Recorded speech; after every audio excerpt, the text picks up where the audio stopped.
안녕하세요. 기로는 역사 이야기 이기환의 흔적의 역사 벌써 30회입니다. 박수 한번 치고. 박수. 네. 박수 뭐 좋습니다. 예. 네. 세월이 무지하게 빠른 것 같아요. 우리가 언제 시작했나? 벌써 네. 6개월이 넘은 것 같죠, 그죠? 네. 예. 그래서 저라도 칠까요? 우리 듣는 분들이 쳐주시면 감사하겠습니다.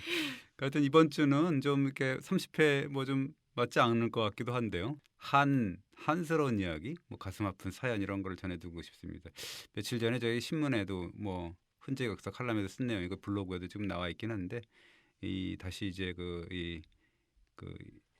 팟캐스트를 통해 가지고 한번 되새겨 보시기 바랍니다. 제목은 마지막 황태자 영친왕의 정혼녀 이렇게 우리가 표시할 수 있겠어요. 예. 임 기자는 그 우리 조선 여성의 덕목이 뭐라고 생각하십니까? 현대 여성이 아니라 조선 네. 여성. 내조? 내조. 좋습니다. 지금은 뭐 내조 안 해도 되는지 모르겠지만 어쨌든 간에 요즘 들으면 좀 야단 맞을 일이지만 절개, 뭐 정절 이런 거잖아요. 그래서 그 정려문도 세우고 뭐 이러는 건데 예. 그 유교의 기준으로 그런 말 있지 않습니까? 불사이군 불경이부라 그래서 선비는 두 임금을 섬기지 않고 여자는 두 지아비를 섬기지 않는다 이런 말이 있거든요. 요즘 이런 말을 하면 난리가 나겠죠. 그렇죠? 오늘 절개 얘기 해주시려고요. 좀 시대에 뒤떨어지는 얘기가 아닌가. 근데 이게 뭐 옛날 얘기도 아니고요. 사실은 뭐 그 100년 전, 뭐 60년 전 그때 얘기거든요. 그러니까 어떻게 보면 우리 세상이 너무 이렇게 확확 바뀌었다 이런 예. 가치관도 바뀌고 그랬다는 생각이 드네요.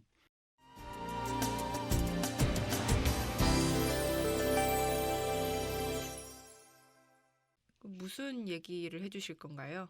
얼마 전에 그 문화재청 발표가 하나 있어서 제가 그거를 토대로 제가 생각을 해본 건데 조선 왕릉 중에 그 경기도 남양주에 있는 홍유릉이라고 있습니다. 그 경내에 네. 또 하나의 무덤이 하나 있는데 영원이라고 있습니다. 영원. 그걸 이제 일반에 공개한다고 했거든요. 그러니까 홍릉은 고종하고 명성황후 네. 부부죠. 그러니까 유릉은 또 순종 마지막 황제 순종하고 왕비가 두 사람이었다는데 그 순명 효황후 민씨 그다음에 계비죠. 그러니까 후처. 순정, 효황후, 윤 씨를 합장한 무덤입니다. 그럼 영원이라는 건 뭐예요? 예, 근데 그 어떤 사람은 능이라 그러고 어떤 사람은 또 원이라 그러잖아요. 네. 그 차이가 뭔지 아세요? 모르겠습니다. 예. 그 능은 이제 그 임금하고 이제 임금의 부인, 정부인이죠. 그 예. 무덤이고 원은 왕족 뭐 이런 거죠. 왕세자라든지 예. 왕세자 빈, 뭐 후궁 중에서도 임금을 좀 낳은 분들 뭐 이런 예. 을 원이라 그랬어요. 근데 후궁들 다 원이라 그러면은 너무 많잖아요. 후궁들이. 예. 그래서 이제 다른 사람들은 묘라 그러고 그 이제 왕을 낳은 뭐 임금을 낳은 사람은 원이라고 이제 좀 대우를 해줬다 그러죠. 그 영어는 누군 묘냐면 그래서 대한제국 시기의 마지막 황태자 영친왕 그리고 일본 왕족 출신이죠. 이방자 여사를 예. 함께 모신 무덤입니다. 그 영친왕은 일본 여인하고 정략 결혼을 한 사람이잖아요. 그 비운의 황태자라는 소리를 듣는 분 아닌가요? 맞습니다. 그 고종의 7번째 아들이고 그 순종의 이복 동생입니다. 생모는 엄상궁이라는 분이었는데 영친왕을 낳고 이제 후궁이 됐고 나중에는 대한제국의 황귀비까지 되는 사람이죠. 그 영친왕은 어렸을 때 일본으로 유학 가가지고 그곳에서 일본 여자랑 결혼한 건가요? 예, 그렇습니다. 아까 얘기했던 이방자 여사 그러는 건데 10살 때 이제 당시에 한국 통감이었죠. 이토 히로부미 손에 이끌려 가지고 이제 일본 유학을 떠났는데 1920년 4월 28일 도쿄에서 일본 왕족이었던 나시모토 노미야 마사코 그 예. 이봉궁 방자라는 사람이거든요. 네네. 정략 결혼을 합니다. 그러니까 그 결혼하면서 그 마사코를 이제 이방자 여사 이렇게 일컫는 거죠. 남편 성을 따라서 이 시성을 받은 거고요. 결혼식 당일은 어땠어요? 분위기 좋았을까요? 뭐 겉으로는 좀 그랬던 것 같습니다. 그 당시 신문을 보면은 세자자가 뭐 전하가 금일 뭐 가래한다 이런 제목으로 그 영친왕 이방자 부부 사진을 대문짝만하게 실어가지고 오늘 가래를 거행하시는 왕세자 전하의 갸륵하신 일 뭐 이래가지고 이제 영친왕의 삶을 좀 소개하는 그런 것도 있었어요. 그래도 그 망국의 세자인데 그것도 일본 여자하고 정략 결혼을 한 거잖아요. 그러니까 이제 그 조선인들 분위기는 좋지 않았던 것 같아요. 결혼식 예. 전날부터 경성 시내 그 각 경찰서장 있잖아요. 예. 미상회의를 열고 그랬다는데요. 불운한 자들이 그 전단을 뿌릴 거라는 소문이 있었다 이렇게 나옵니다. 그리고 그 다음 날짜 신문을 보면은 결혼식 날 분위기를 이렇게 이제 전합니다. 가래 당일 결혼식 날 당일에 경성 시내 공기가 매우 불온했다. 신경 과민한 경관들이 큰 거리마다 15명, 6명씩 늘어서 있었고 네. 기마 순사, 기마 경찰도 떼지어서 다녔다. 그다음에 자동차 경관대까지 붕붕거리면서 돌아다녀가지고 금시라도 무슨 일이 생기는 듯했지만 다행히 조용했다 이런 뭐 기사가 뜹니다. 도쿄 상하시 상하이에서도 뭐 별일이 다 일어났다면서요. 예, 도쿄에서는 이제 그 이방자 여사가 혼례식 때문에 이제 탄 가마 거기에 예. 이제 그 도쿄 유학생인데 서상일이라는 사람이 그 의사죠. 그러니까 사제폭탄을 던졌다 그러는데요. 불발로 끝났다 그럽니다. 그리고 그 이 일본인과 결혼했으니까 영친왕이 네. 영친왕 이름이 이은이거든요. 네, 이은. 네. 역적으로 몰린 거죠. 그러니까 상하이에서 발간되는 독립신문을 보면 이렇게 나옵니다. 영친왕 이은은 무부무국 그러니까 아비도 없고 나라도 없는 금수다. 그리고 적자다. 이 적자라는 표현이 이제 반역자, 불효자 뭐 이런 예. 뜻이거든요. 그러니까 이조는 영원히 정죄와 저주를 받을 것이다. 이렇게 아주 저주를 아. 합니다.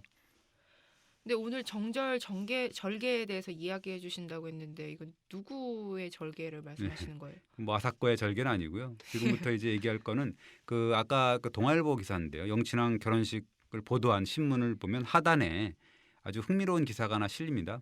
어떤 내용인데요? 제목이 이래요. 그러니까 세자전하와 혼담이 있었던 상중의 민규수, 그다음에 기념의 금반지는 도로 바치고 부친의 상중에 하염없는 눈물을 흘렸다. 뭐 이런 제목이 나오는 거죠. 이게 무슨 말일까요? 그 영친왕에게 숨겨놓은 약혼녀가 있었다는 거예요? 말하자면 이제 그런 거죠. 오늘 뭐 일본 황족 여인과 정략 결혼을 하는 영친왕에게 혼인을 이미 약속했었던 정혼녀가 있었다. 뭐 이런 얘기죠. 그 민치성을 가졌고 그 규수는 왕가로부터 약혼 반지를까지 받았다가 또 되돌려줬다는 뭐 그런 얘기잖아요. 근데 교수 집안 분위기가 말이 아니었겠네요. 기자가 이제 분위기를 전하는데요. 잘못 비가마너조로 이렇게 네. 얘기를 합니다. 그러니까 찾아가 본 거죠. 그러니까 민 씨의 댁에는 주인이 이미 작고를 해서 다른 사람 세상이 되었고 문패는 여전히 3년 상중임을 말한다. 규수는 외로운 어머니를 위로하면서 철모르는 어린 동생들을 거두어가면서 풀없는 삶을 시름없이 살고 있다. 뭐 이렇게 표현을 하게 되는. 오늘의 주제가 바로 이 민규수 얘기인가 봐요. 예, 그렇습니다. 영친왕이 약혼녀로 간택이 되고 그 위에 61년간이나 수절을 했던 뭐 아주 네. 끝내 그리고 세상을 떠난 비운의 여인입니다. 그 정혼녀는 누구예요? 민 씨라고 하셨는데. 이게 동네 부사를 지닌 분 중에 이제 민영돈이라는 분이 있는데 그분의 따님입니다. 그 민영돈은 그 명성황후 민 씨의 예. 먼 조카뻘입니다. 그리고 뭐 그 미국, 영국, 벨기에 공사를 거쳤던 인물이고 그 따님 이름은 그 민가반이라는 분입니다. 네. 사진이 블로그하고 기사에 있거든요. 한번 그 보시면 아주 그 예쁘장하게 생겼다고 할까요? 네, 그렇습니다. 그렇더라고요. 그러니까 민가반이라는 처자가 어떻게 영친왕의 약혼녀가 된 거예요? 우리가 이제 조선 시대 그 저 간택이라는 절차가 있지 않습니까? 민가반 규수 영친왕은 사실은 그 1897년생인데요. 네. 생년월일까지 똑같았다 그럽니다. 9월 25일인가 그런데요.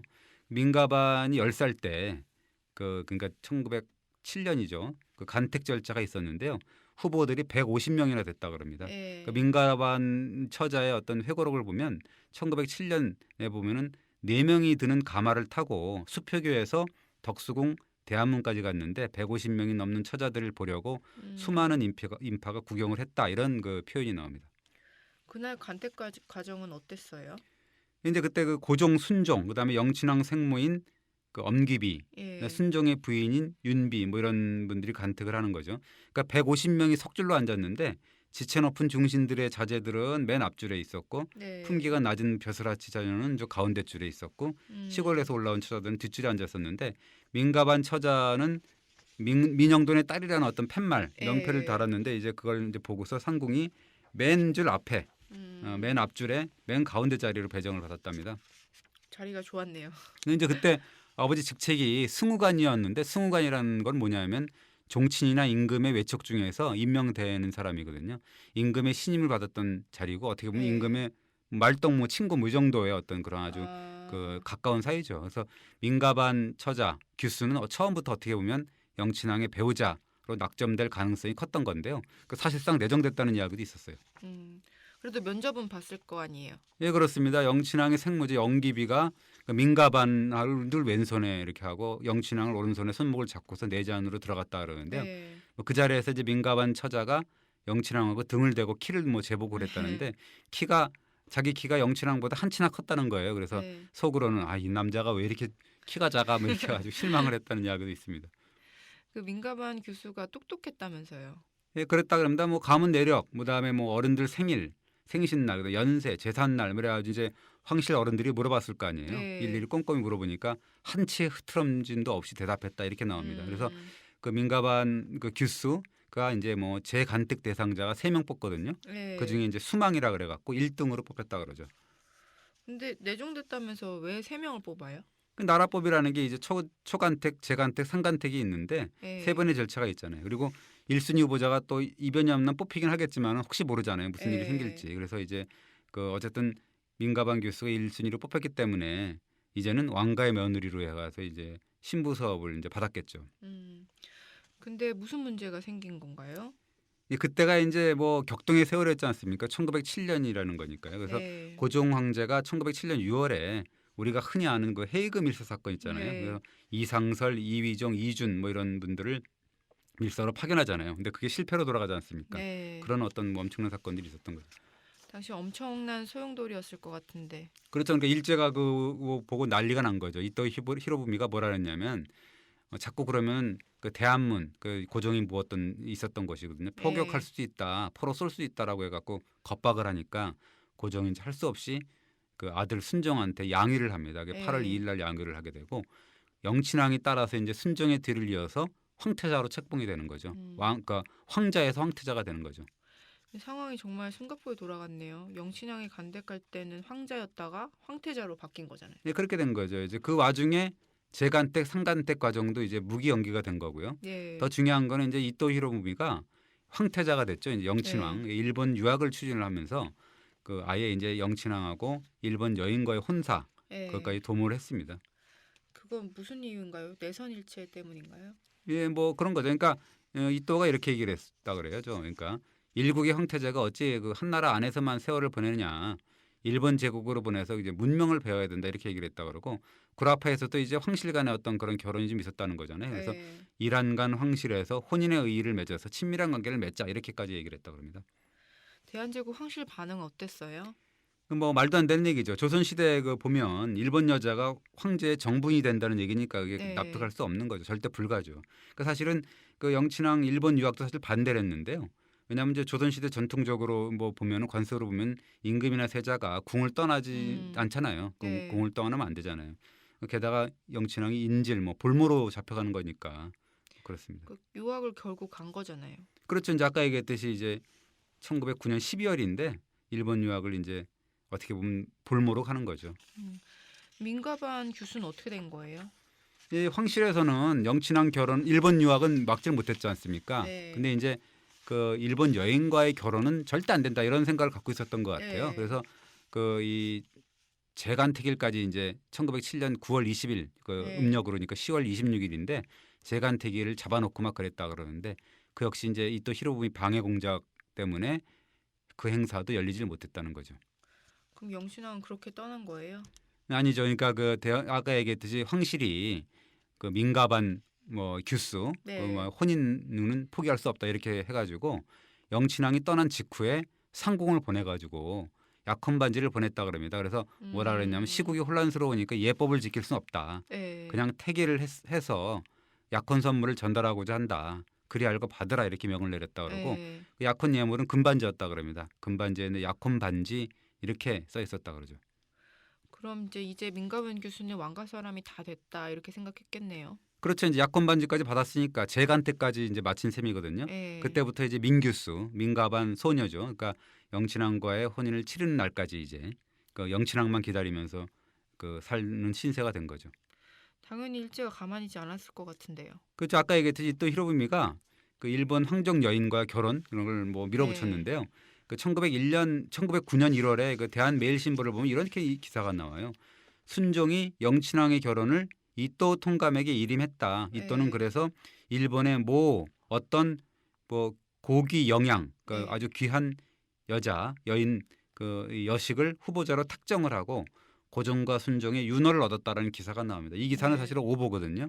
어쨌든 그 일제가 그 이 뭐 이렇게 넌지 흘린 건지 아니면 아. 오보를 한 건지 잘 모르겠지만 일제가 영친왕과 일본 황정 여성의 결혼을 매우 아주 적극적으로 음. 추진했음을 알 수 있다는 거죠. 그런데 그 혼인이 곧바로 이루어지지는 않았잖아요.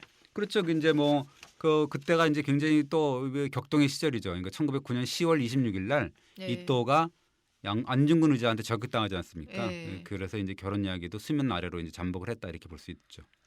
그 민가반 소녀의 운명은 그 자신의 의지하고는 아무 상관없이 계속 정치적인 이유로 부침을 거듭한 거네요. 그랬던 거죠. 그랬다가 그때 이제 7년 후죠. 예. 1916년 8월 3일에 이 아주 그 깜짝 놀랄 만한 기사가 도하 각신문에 다 실립니다. 뭐라 음. 하냐면 조선의 왕세자 영신왕과 일본의 나시모토미야 마사코 아까 얘기했듯이 이본궁 방자 여왕이 약혼했다 이런 기사가 나오는 거죠. 그러니까 나시모토노미야 마사코 이분이 이방자 여사라는 거죠. 그렇죠. 이본궁 방자 뭐 이런 건데 이분이 어떤 가문 출신이냐면 사실 일본 황실에서는 천황의 가족 외에도 9군가라 그래갖고 9군가라 그래서 예.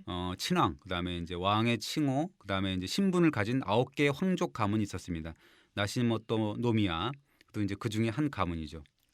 이방자 여사 외가가 조선하고 관련이 있다는 얘기가 뭐예요?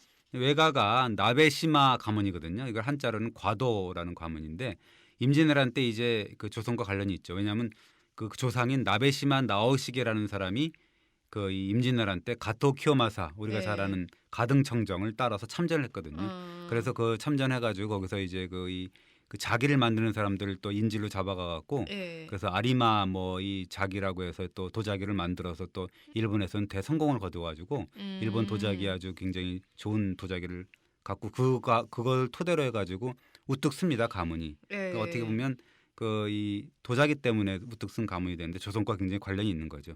그 음. 이방자의 어머니가 바로 그런 나베시마 가문의 마지막 번주. 그러니까 네. 번주라는 게 이제 번의 주인이거든요. 예. 영주죠, 영주. 영주. 그 사람이 예. 딸이었던 거죠.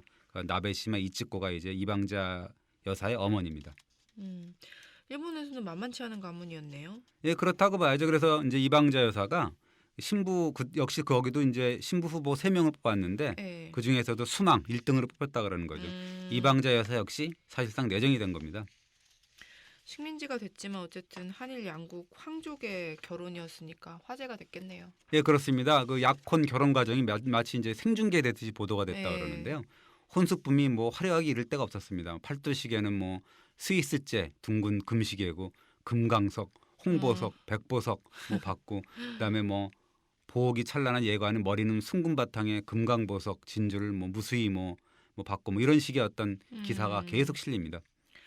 그런 와중에 그 당시 경성 지금의 서울이죠. 그 경성에 살던 정은년 어떻게 지냈어요? 뭐 이제 이제나 저제나 약혼남 영친왕을 기다리고 있었던 거죠. 그 민가반 그 교수의 회고를 보면 이런 내용이 나옵니다.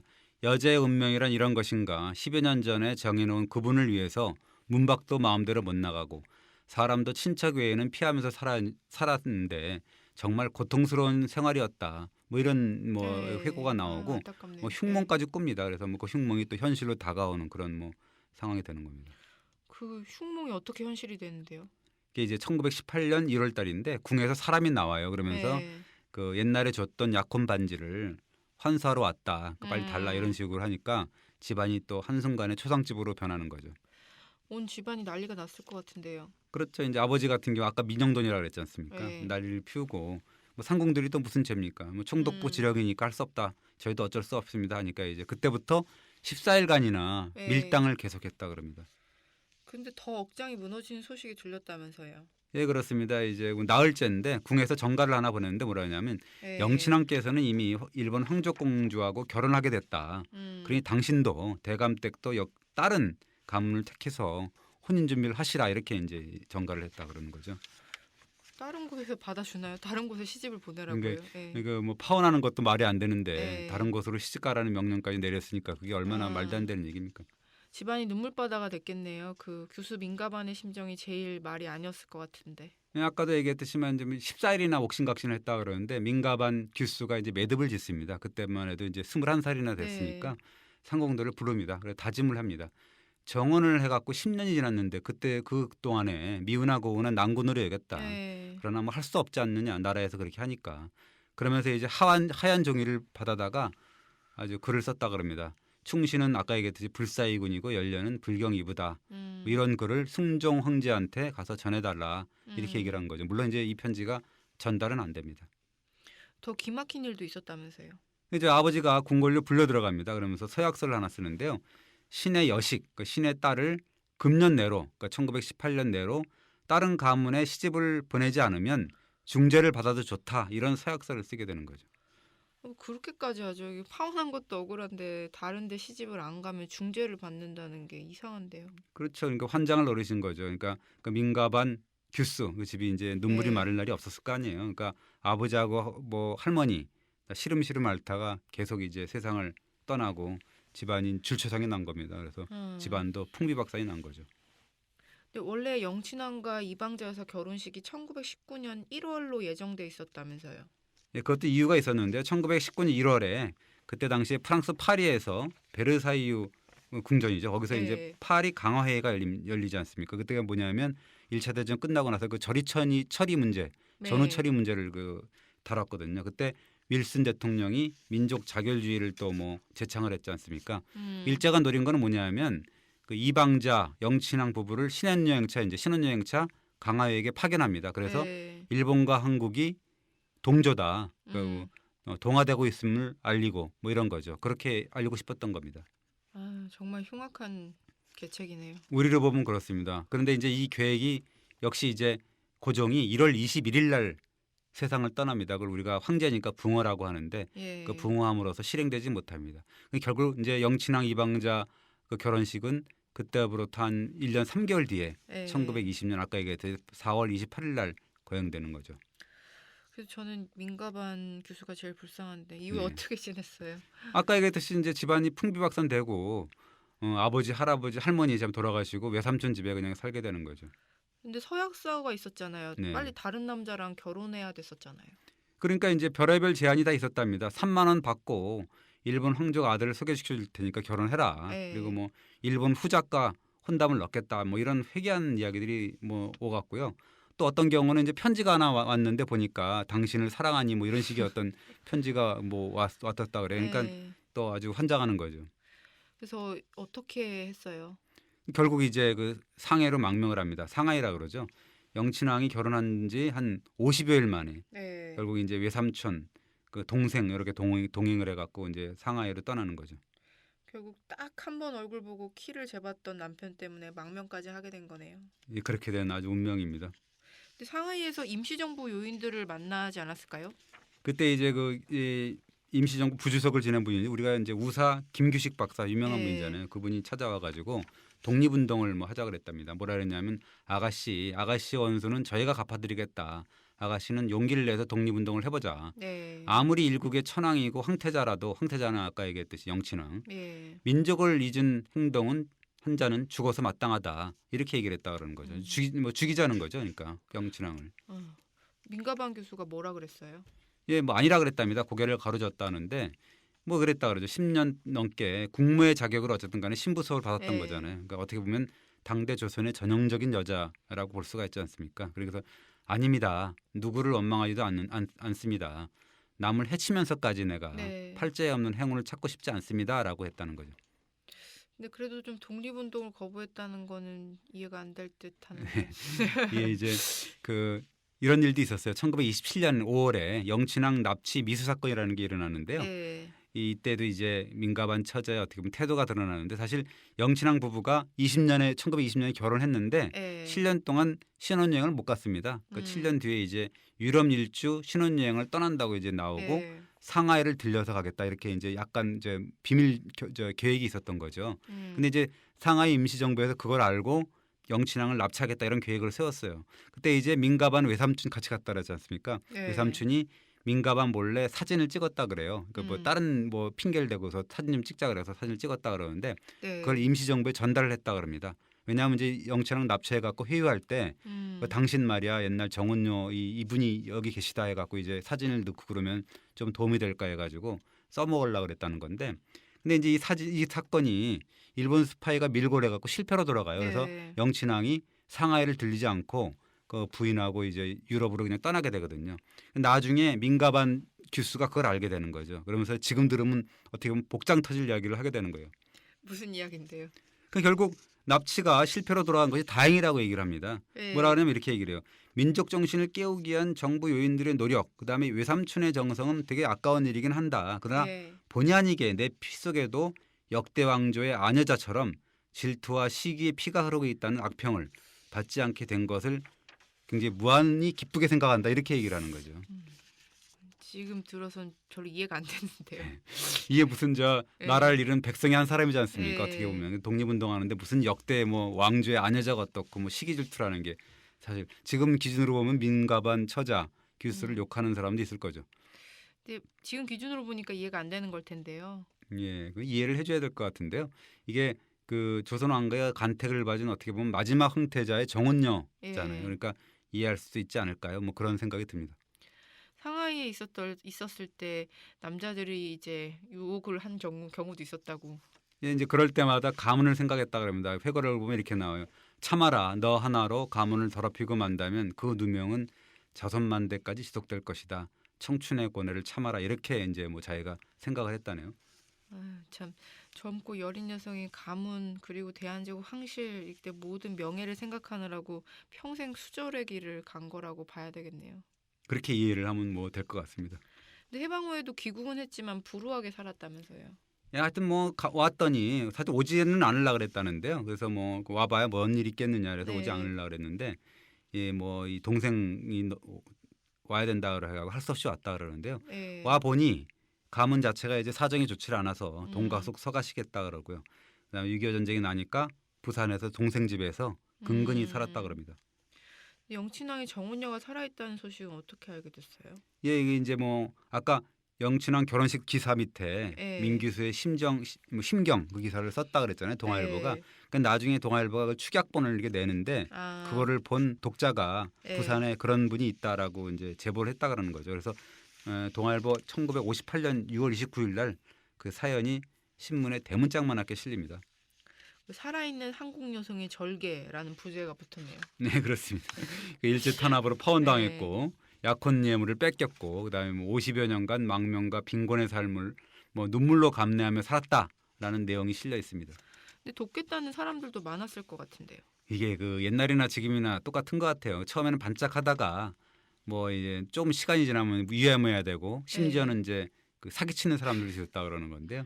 그 때문에 이제 뭐 빚도 시달리고 이게 사실은 양가의 교수로 태어난 분이 예. 세상 물정을 뭘 알겠습니까? 그리고 평생 수절했잖아요. 예. 그 남편도 없고 뭐 누가 옆에서 있는 분도 없고 그러니까 그걸 감내하기에는 인심이 너무나 각박했다 이렇게 볼 수가 있습니다. 옛날 사진 보니까 고생을 많이 하신 것 같더라고요. 그랬습니다. 고혈압, 뭐 기관지염, 심장병, 뭐 얼마나 병이 많았겠습니까? 예. 뭐 지병에 시달리고 생활고 이런 것 때문에 나중에는 또 약값도 제대로 뭐 되질 못했다 그러고요. 결국 이제 말년에 후두암이 걸려가지고 고생하다가 68년에 네. 만 71세 나이로 돌아가셨다. 뭐 그때 기준으로 보면 그렇게 오래 사신 거는 또 같아요. 또 그런 거 그러니까요. 보면. 예. 근데 영친왕 이방자 부부도 귀국했잖아요. 그 영친왕도 63년 12월에 이제 귀국을 했는데요. 영친왕은 사실 또 그 불행했죠. 막판에는 그 고혈압 뇌일열로 그러니까 혼수 상태에 빠진 상태에서 이제 귀국을 하게 됩니다. 그때도 민가방 교수가 언론의 관심을 받았을 것 같은데요. 뭐 당연히 뭐 이 저 오니까 영춘왕이 오니까 또 예. 이제 기자들이 또 호사가들이잖아요. 그래서 얼마나 찾아갔겠습니까? 근데 그때마다 이랬다 그럽니다. 그분이나 나나 조선 마렵의 인간 재물이 아니었냐. 그러니까 이 의연한 모습을 보였다 그러는데 사실 그럼에도 불구하고 나중에 들리는 얘기로는 거기 보면 이제 그 회고록에도 나오고 그러는데 혹시나 하는 마음에서 예. 그 허름한 부산집 그걸 수리하고 막 그랬답니다. 혹시 영친왕이 찾아오지 않을까 뭐 이런 생각을 했다는 거죠. 어떻게 보면 신락 같은 어떤 미련. 예. 사실 그게 뭐 어떻게 보면 여인의 마음, 뭐 남자의 마음, 뭐 인간의 마음이겠죠. 그럼 이방자 여사가 좀 밉지 않았을까요? 이제 그럼에도 불구하고 죽는 그날까지 영친왕 그다음 이방자 여사를 원망하거나 미워하지 않았다. 뭐 이렇게 나옵니다. 모르죠. 근데 뭐 어쨌든 간에 그렇게 나왔다는데 예. 이렇게 썼다 그래요. 하늘을 두고 맹세해도 나는 두렵지 않다. 그분 그 영친왕을 저주하거나 미워한 적이 없다. 운명은 어디까지나 구군 그다음에 정략 결혼 뭐 이런 게 깃들어 있기 때문에 그렇다. 그러면서 이제 그 이방자 여사의 처지도 이제 이해를 했다 그러는데요. 이방자 여사도 얼마나 불행했겠냐. 예. 그 뭐 이 원수처럼 겹겹이 쌓인 뭐 양국 간 감정의 틈바구니 끼어 있는 심정 얼마나 괴로웠을까 이런 생각이 들면서 인간적인 동정도 간다 이렇게 얘기를 했다 그러는 거죠. 그러고 보면 이방자 여사도 기구한 운명을 가진 여자네요. 그렇죠. 그분 역시 이제 정략 결혼의 희생양이었지 않습니까? 그러니까 그분이야말로 어떻게 조선 남자와 네. 결혼하리라고 그때 생각을 했겠습니까? 네. 뭐라고 나중에 얘기를 하냐면 그 조선 일본 융화의 대역이라니 불안과 두려움 속에서 아무도 모르게 나 모르는 사이에 죽어버렸음 할 때가 한두 번이 아니었다. 네. 그러나 초상집 같은 슬픔 우울에 쌓여있을 자기 또 집안 또 가문을 생각하는 거잖아요. 그걸 생각하면 뭐 어쩔 수 없었다. 이렇게 이제 이방자 여사도 나중에 회고를 했다 그럽니다. 그 이방자 여사가 생전에 민가반 교수를 한번 만나고 싶다고 했다면서요. 근데 우리 경향신문에서 84년에 회고록을 연재했거든요. 네. 거기 이렇게 얘기를 합니다. 나는 민 교수의 얘기를 들을 때마다 그분의 슬픈 운명이 마치 내 죄인 양 하고 언젠가 기회가 오면 꼭 민 교수를 만나 손을 잡고 위로해야 되겠다라고 마음을 먹었다 이렇게 나오는 거죠. 참 두 분 다 기구한 팔자네요. 왜 그렇죠. 어쨌든 근데 누가 더 기구했냐라고 따지면 네. 민가반 교수가 더 안 됐다고 봐야 되는 네. 거죠. 왜냐하면 뭐 대한제국 마지막 황태자의 정은요 뭐라잖아요. 근데 그분이 생전에 이런 유언을 남겼다 그럽니다. 나는 처녀인 만큼 절대 남의 집에서 죽지 않고 수의는 옛날 선비처럼 남복으로 입혀주세요. 이렇게 얘기를 했다 그러고 운명은 고독해도 나는 싫다. 남복을 입혀서 화장해라. 뭐 이런 식의 어떤 그 유언 아닌 유언을 남겼다는 거죠. 그러니까 마지막까지 어떻게 보면 가문과 황실을 지키기 위해 했던 어떻게 보면 여인의 유언이었다 이렇게 볼 수가 있습니다. 그 영친왕과 이방자 여사는 영원에 묻혔는데 네. 이 민가반 교수의 유해는 어디 있나요? 예, 이제 부산 실로암 공원 낙골묘에 지금 안치가 돼 있다 그러는데 원래는 묻혀 있다가 예. 이제 거기가 묘지 자체가 이제 없어져 갖고 다시 이제 그 수습을 해갖고 낙골묘로 안치돼 있다 그러는데 사실 그 우리가 한 번쯤 여기서는 영원을 생각하면서 영원이 공개가 됐지 않다 그랬습니까? 네. 45년 만에. 그래서 영원에 가기 전에 한번 그 부산에 있는 그 이 민가방 교수의 유해는 못 찾아 뵙더라도 네. 그분의 어떤 생에 대해서 한 번쯤 생각하는 기회를 가졌으면 어떨까 생각이 됩니다. 이번 주는 여기까지 하겠습니다. 감사합니다. 감사드립니다.